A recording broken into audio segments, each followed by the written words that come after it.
Halo, saya Sumarpung. Selamat datang di channel Halim 2020. Pada kesempatan ini kita akan membahas komponen kedua dari sales pipeline quality, yaitu pipeline health. Apa itu pipeline health dan bagaimana cara manage pipeline health? Mari kita lihat.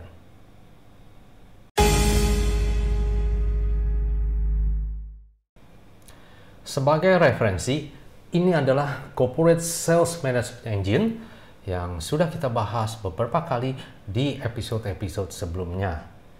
Nah, Pipeline Health merupakan bagian dari komponen Sales Pipeline Management di dalam Sales Engine ini.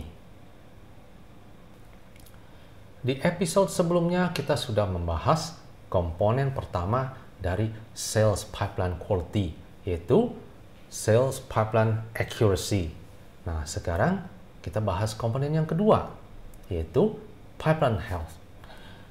Pipeline Health adalah sales pipeline dengan bentuk yang sesuai yang kita expect, yang kita harapkan. Dalam hal apa? Dalam hal misalnya deal size mix, product mix, atau sales velocity, atau deal closing dates. Kita akan lihat contoh-contohnya. Tapi yang ingin saya highlight di sini adalah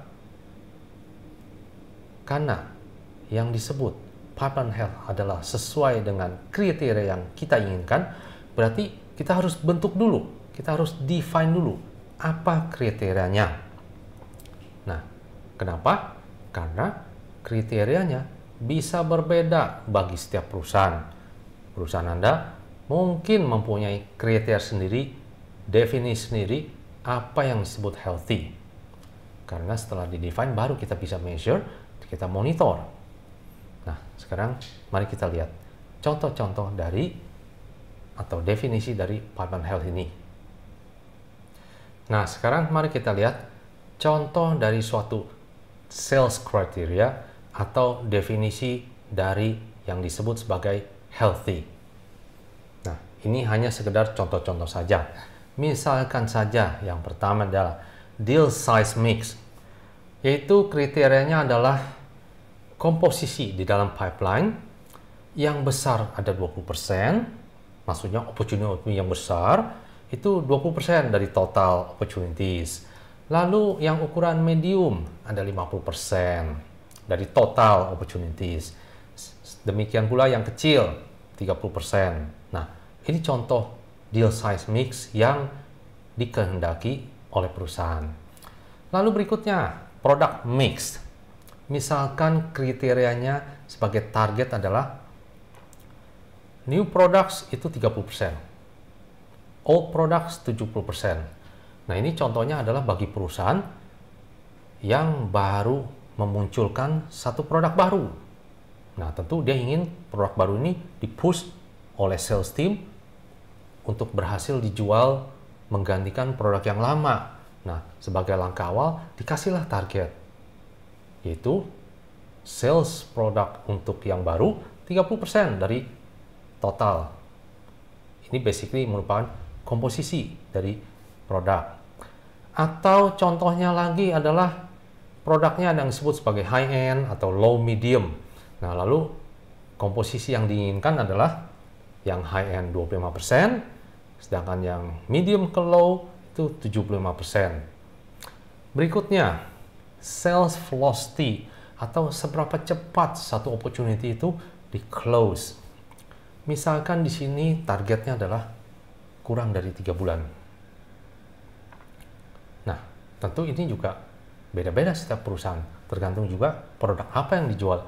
Ada yang cepat velocity-nya, ada yang lebih panjang, bisa 6 bulan atau lebih. Berikutnya, deal closing dates. Nah, mungkin yang di-expect adalah, atau pada umumnya yang di-expect adalah deal closing-nya merata sepanjang tahun. Jadi, setiap bulan tuh average-nya kira-kira sama sepanjang tahun. Selanjutnya, winning rate. Jadi, dari sekian opportunities, berapa banyak yang bisa dimenangkan. Nah, mungkin perusahaan ini mendefinisikan sebagai 60%. threshold winning rate. Nah, inilah contoh-contoh dari sales criteria sehingga pipeline yang bentuknya, yang posturnya sesuai apa yang didefinisikan di sini, itu disebut sebagai pipeline yang sehat. Nah, tentu sekali lagi, definisi ini kalau dilihat kan beda-beda bagi setiap perusahaan. Tergantung perusahaannya, tergantung apa yang dijual. Jadi, setiap perusahaan perlu mendefinisikan apa yang disebut sebagai sehat bagi perusahaan tersebut. Setelah apa yang disebut sebagai healthy terdefinisikan, selanjutnya adalah di measure dan di monitor. Nah, untuk measurement tentu kita perlu data. Dalam hal ini mestinya semua data sudah berada di dalam CRM. Nah, data apa sajakah yang seharusnya berada di dalam CRM? Coba kita lihat. Mulai dari informasi tentang klien itu sendiri, namanya siapa, industrinya apa, di daerah mana, di region mana, lalu mengenai opportunity, berbagai informasi mengenai opportunity tersebut. Mulai dari namanya, lalu produk-produk apa yang ada di dalam opportunity tersebut. Lalu produk tersebut masuk dalam kategori grup apa, misalkan desktop group, server group, atau whatever. Lalu berapa banyak kuantiti dari produk di dalam opportunity tersebut. Kemudian harga produk tersebut, unit price-nya berapa, total price-nya berapa. Kemudian probability yang di-assigned dari opportunity di dalam sales process. Kemudian kapan opportunity di-create. Nah, ini kan informasi yang penting untuk menentukan velocity. Lalu juga kalau misal menang, kapan closing date-nya. Atau kalaupun kalah, kapan loss date-nya. Nah, ini semua data seharusnya sudah berada di dalam CRM, dan ada satu hal yang ingin saya highlight di sini. Semua data tersebut harus sudah clean dan accurate. Jadi, kalau kita mau measure dan monitor dengan benar, kita harus sudah punya asumsi bahwa semua data yang berada di dalam CRM sudah clean dan accurate. Selanjutnya adalah monitoring. Yang disebut monitoring adalah melihat data secara continuous. Basically, anytime you want. Misalnya, setiap hari. Nah, untuk keperluan monitoring ini, sebenarnya sudah dipermudah dengan adanya CRM. Kenapa? Karena CRM secara out of the box itu sudah menyediakan berbagai dashboard, berbagai reports yang mungkin bisa digunakan. Harap diingat, CRM versi Enterprise, mereka sudah berpengalaman. Jadi mereka sudah menyiapkan berbagai dashboard, berbagai reports yang pada umumnya diperlukan di perusahaan-perusahaan. Nah, kalau misalnya Anda punya kriteria yang spesifik dan tidak bisa dilihat oleh any dashboard yang sudah berada di dalam CRM tersebut, Anda barulah bikin dashboard sendiri atau report sendiri dari CRM. Saya rasa tidak terlalu repot juga, karena CRM didesain untuk mudah digunakan. Mereka mempunyai tools yang mempermudah untuk membuat custom dashboard ataupun custom reports. Jadi dengan kata lain, mereka benar-benar mempermudah proses monitoring ini. Kalau datanya sudah dalam CRM, Anda bisa melihat berbagai perspektif dari data itu dengan membuat custom report atau custom dashboard. Sebagai ilustrasi, di sini ada satu contoh dashboard dari suatu enterprise CRM, yaitu dari salesforce.com. Nah, kalau Anda lihat, di sini berbagai data bisa ditampilkan. Dan formatnya ada yang berupa tabel, ada yang berupa pie chart, berupa bar graph, berupa graphic lines, dan sebagainya. Selain itu, data-data ini pun bisa di drill down. Jadi misalnya, setelah Anda melihat pie chart, Anda ingin melihat lebih detail lagi. Bisa diklik. Terbukalah satu tampilan data yang lain. Kemudian Anda ingin lihat lebih detail lagi, diklik lagi. Terbukalah tampilan yang lebih detail, dan seterusnya. Itu yang disebut sebagai drill down. Nah, selain itu, CRM ini kan versi cloud, sehingga bisa dilihat dari mana aja. Bisa dimonitor anywhere, anytime. Selain itu juga ada versi mobile. Nah, tentu dengan adanya versi mobile, kita bisa monitor lebih convenient kan? Nah, ini sekedar contoh suatu dashboard dari Enterprise CRM. Sekarang, mari kita melakukan suatu exercise dalam melihat pipeline health. Nah, untuk itu, di sini ada suatu contoh pipeline yang menampilkan data-data dari sales pipeline dalam 3 variabel. Yang pertama adalah variabel opportunity value.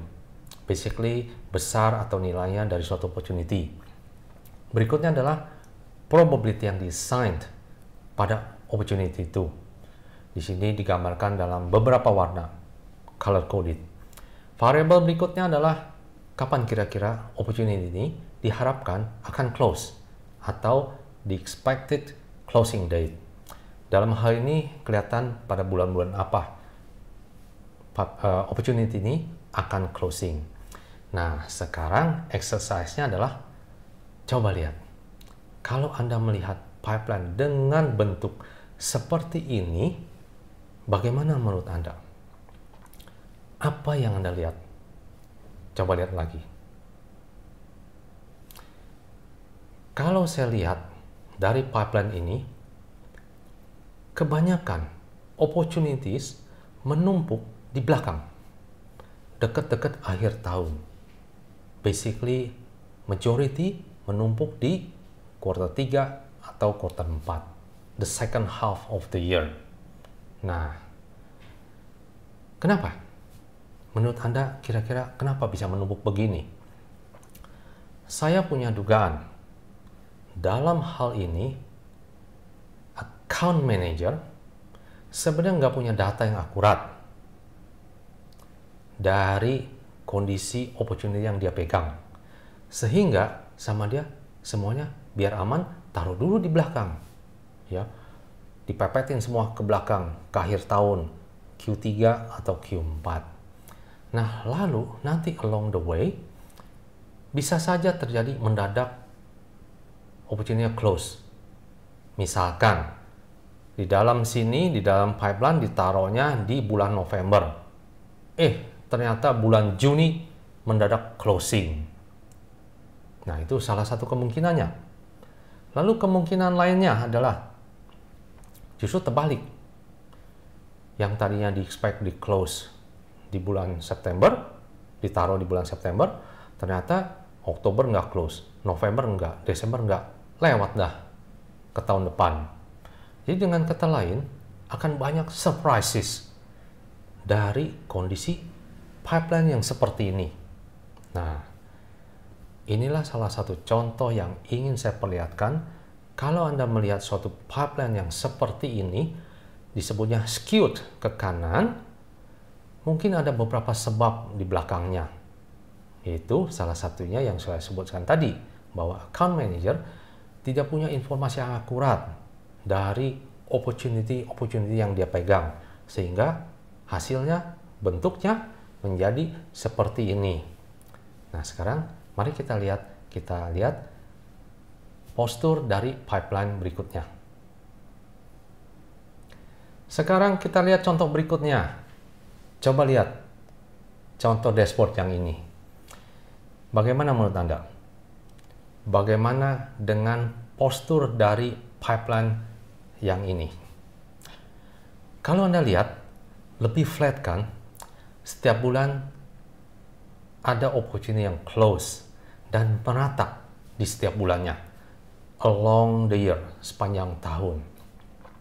Nah, tentu mungkin jadi pertanyaan, kok bisa flat, bisa merata?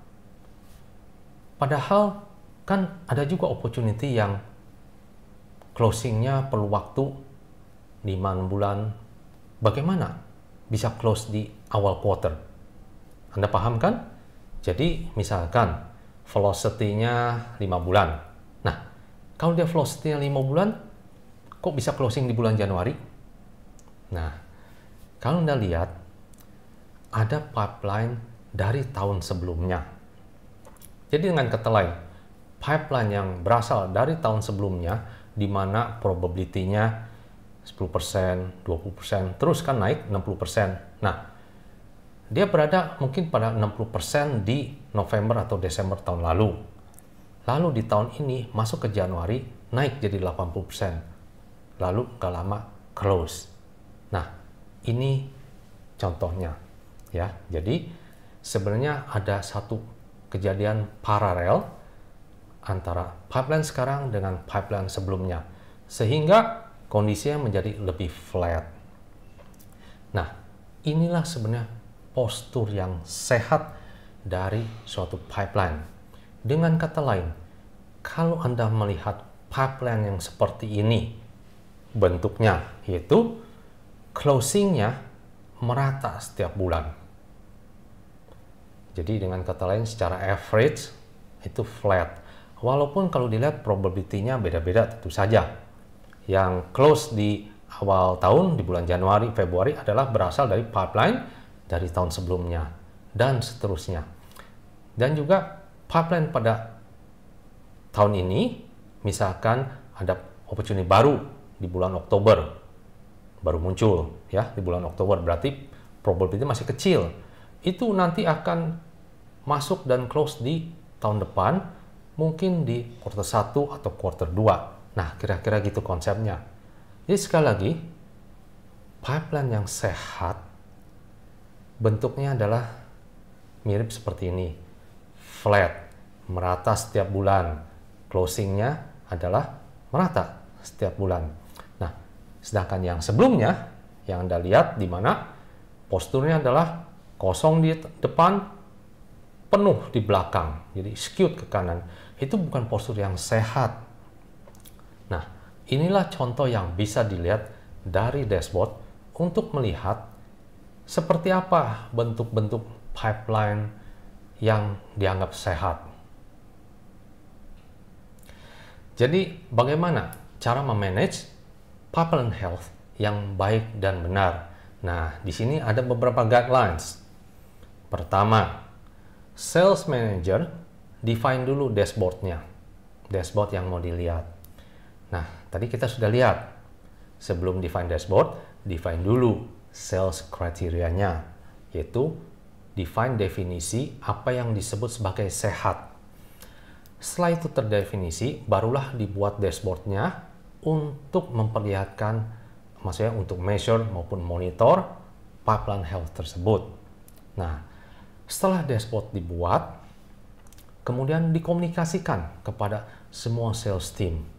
Jadi, semua sales team member tahu apa nih yang mau dilihat. Udah kelihatan dashboardnya.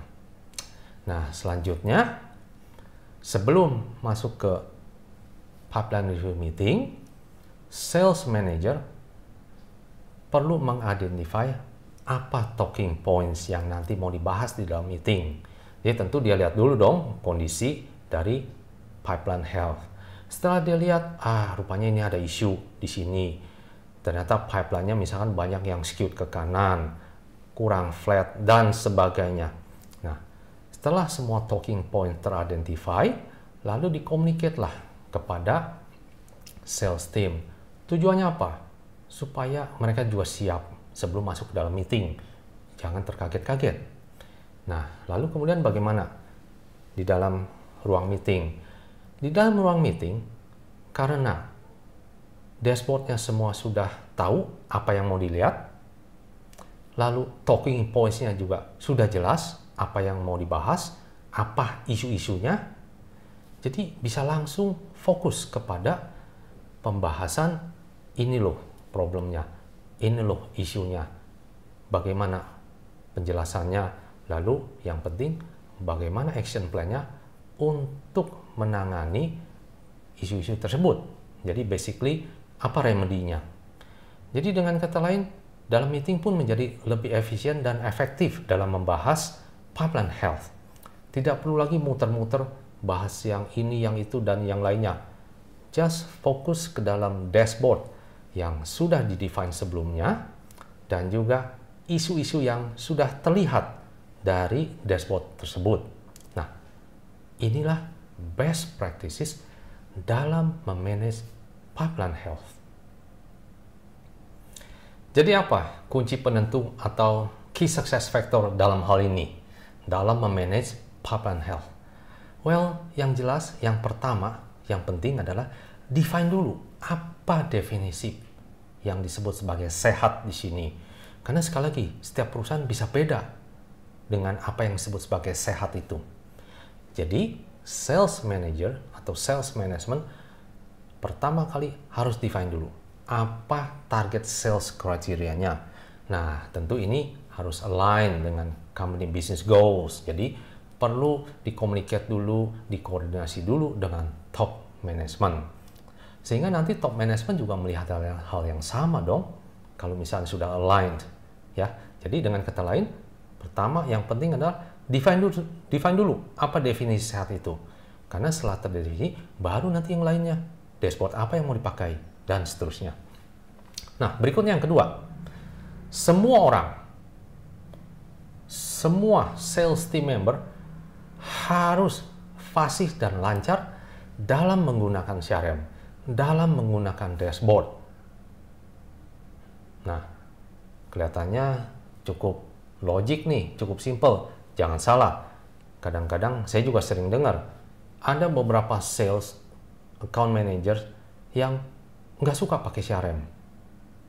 Mereka nggak mau pakai CRM. Alasannya banyak, macam-macam. Ada yang bilang, pakainya susah lah, nggak bermanfaat lah, jadi kerja 2 kali lah. Macam-macam basically alasannya. Nah, dalam hal ini harus basically ambil sikap no excuse. Jadi, semua orang harus fasih dan lancar menggunakan CRM dan juga menggunakan dashboard. Harap diingat, CRM itu didesain, dibuat oleh perusahaan-perusahaan CRM untuk dipakai oleh sales people, bukan dipakai untuk technical people. Jadi dengan kata lain, mereka sudah membuat CRM agar mudah dipakai oleh sales people.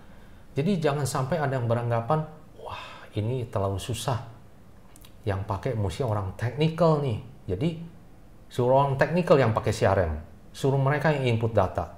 Ini salah kaprah. Ya, sekali lagi harap diingat, CRM terutama yang enterprise itu sudah didesain untuk mudah dipakai bagi sales people. Nah, inilah critical success factor dalam memanage pipeline health. Sehubungan dengan kondisi the new normal, apa dampaknya? Basically, yang kita ingin lihat adalah dampak terhadap bagaimana proses pipeline review dijalankan selama kondisi the new normal. Dalam hal ini bisa menggunakan online tools, dan saya rasa tidak terlalu banyak impact karena pada umumnya online tools yang tersedia sudah cukup bagus untuk melakukan hal itu. Lagi pula, CRM sudah cloud-based, sudah online, bisa from anywhere, anytime. Sehingga proses reviewnya pun menjadi lebih mudah. Dengan kata lain, tidak begitu ada dampak dari kondisi the new normal terhadap sales pipeline management. Sebagai kesimpulan, effective sales pipeline health management itu basically ada 3 komponen. Pertama, mendefinisikan apa yang disebut sebagai healthy itu. Nah, setelah itu baru ada proses measurement, kemudian ada proses monitoring, di mana pada proses monitoring ini sales management ikut melihat bagaimana nih posturnya? Apakah sudah sesuai dengan yang di-expect ketika mendefinisikan apa yang disebut sebagai sehat itu? Nah, yang kedua, untuk keperluan ini, mungkin sales management perlu additional training atau additional coaching.